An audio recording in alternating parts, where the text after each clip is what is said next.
Hello, I'm Carla Brown, and I am here with Arlaana Black. We are Don't Mess with the Mommas, and that's Mommas. And this is our 22nd episode called You're 1,000 Years Old and Don't Look It. I have been recently reading Space and Eternal Life, and it mentions drinking from the river of forgetfulness. And the reason why we have to drink from that river is so we can forget the past and move into the next life. Arlaana, what's up with this crazy title? So I love what you said about, drinking from the river of forgetfulness, because could you imagine if we had to remember everything eternally? So we say that life is eternal because you have to die and get ready for the new beginnings. Otherwise, what are you going to do with all those memories?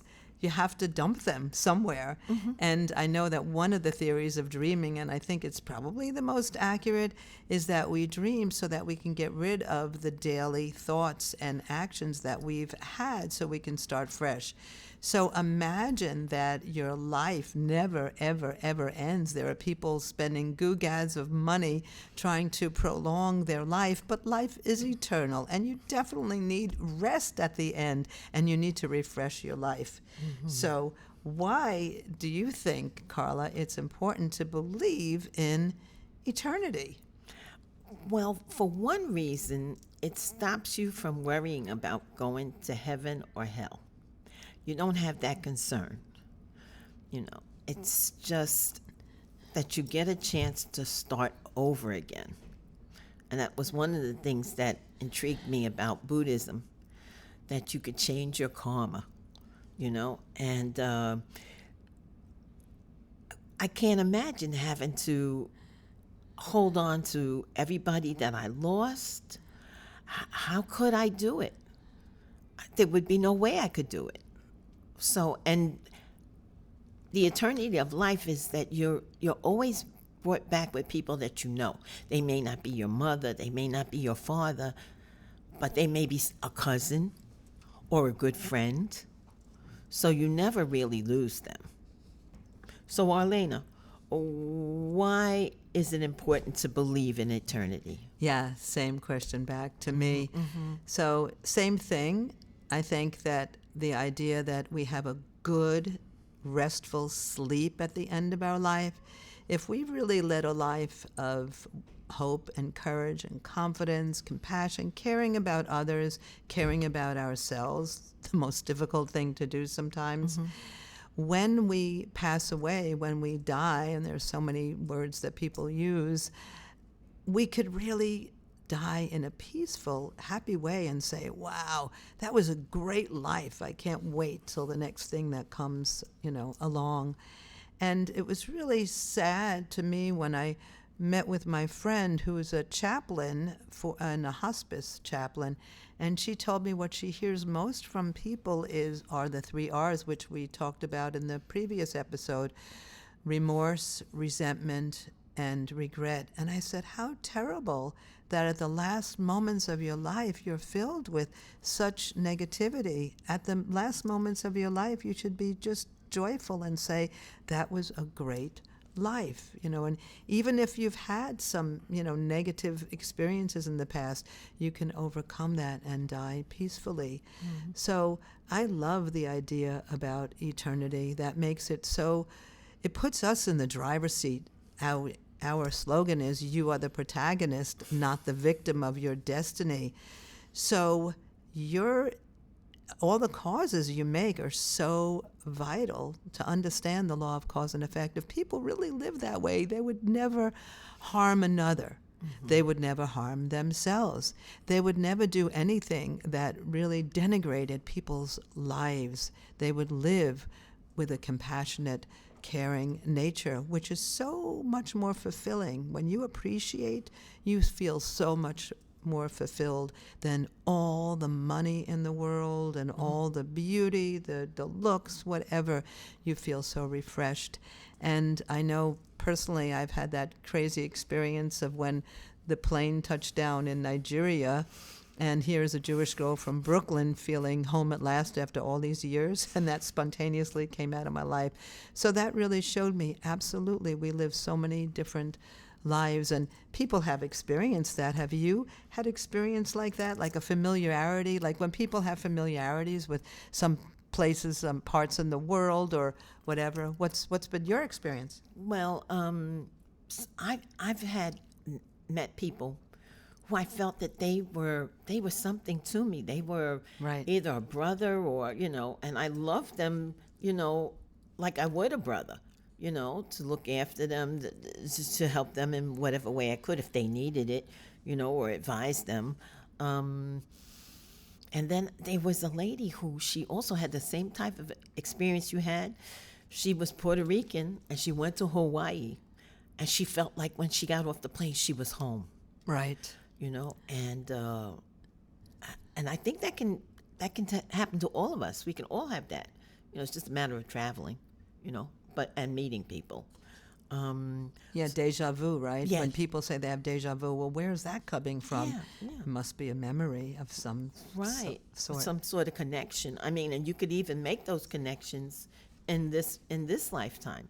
If you don't want to forget somebody, hey, I want to remember you. Right. I give you Nam Myoho Renge Kyo. Then we're connected forever.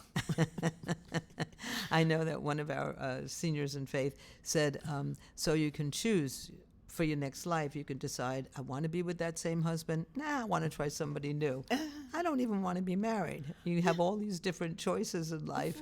Oh, I may not even want to stay in the same planet. I know that's pushing it a little bit, but we're discovering with quantum mechanics, we're discovering everything about the universe. Yes, I read an article from President Ikeda, and he talked about, you've made all these causes.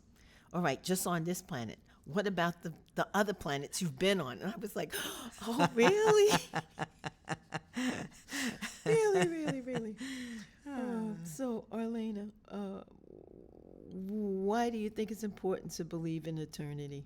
I think pretty much we covered it? We talked about that. And I think it makes people much more accountable and responsible. And that's so important. I think when people think, okay, I die and that's it, nothing else is happening, I can just do whatever the heck I want, and nobody's going to watch out for me, or nobody's going to blame me, or I'm just going to do whatever. And that's a terrible way to live. But if you think life is eternal and that every cause you're making is creating your eternal life, you're going to come back to the next life is going to be whatever you did or didn't do, and that's something to really be concerned about. Absolutely. Living the best life. Absolutely. And being living to be 1,000 years old, you'd look awfully wrinkly. I don't even like the wrinkles I'm seeing now. My gosh, could you imagine another? I can't do that much more. It's enough. No, but the chanting keeps you young. That's true. Yeah, keeps you young. But not necessarily on your face. Physically, yeah, well, physically things start breaking down. Yes, they do. We're not AI yet. Okay. So let's see. I think, is there anything else you wanted to add? I think this one is a little bit shorter because we just talked about from grief to growth in our last one.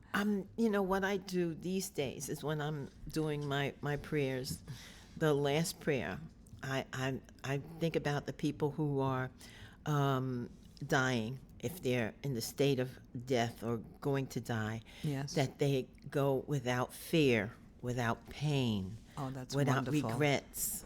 And if they did have any regrets, they make the determination that they're going to have a much better life next time. Yes. And that they feel a happy release to go back to the universe and then to come back again. Right. Absolutely. Yeah. Wow. So next life, what are you thinking about? What's your plan? My plan is going to be single and to really do a lot more, maybe travel or pick up on things that I think I was supposed to be an artist in this lifetime. You are an artist. Yeah, so with a little bit more support from the family. So, but that's what I think. And I decided I'm not going to ever have any weight problems next lifetime. I'm going to be nice and thin, very healthy, and do a kind of job which really gives back to the people. Of course, this lifetime I've been a teacher and worked for some United Nations organizations, but next lifetime I think I want to do so much more, add so much more to the community, the society, and the world, really, to encourage people as much as possible. Yes. So I think that's pretty much it. So what do you think? So review some of these key points, and what do you want to close with? I want to close with this one encouragement. No one can escape death. Precisely because of this, when people resolve to live at each instant with all their might, to make the present moment shine by living true to themselves and leading truly humane existences, they can summon forth immense strength. I love that. That's wonderful. Okay, and any key points you want to review at all? I think it's just be your best. Try to be your best. Be authentic. Be happy. Right, be happy. Be happy. Okay, wonderful. Once again, we are Don't Mess with the Mommas. That is MOMMAS. With our motto, you are the protagonist, not the victim of your destiny.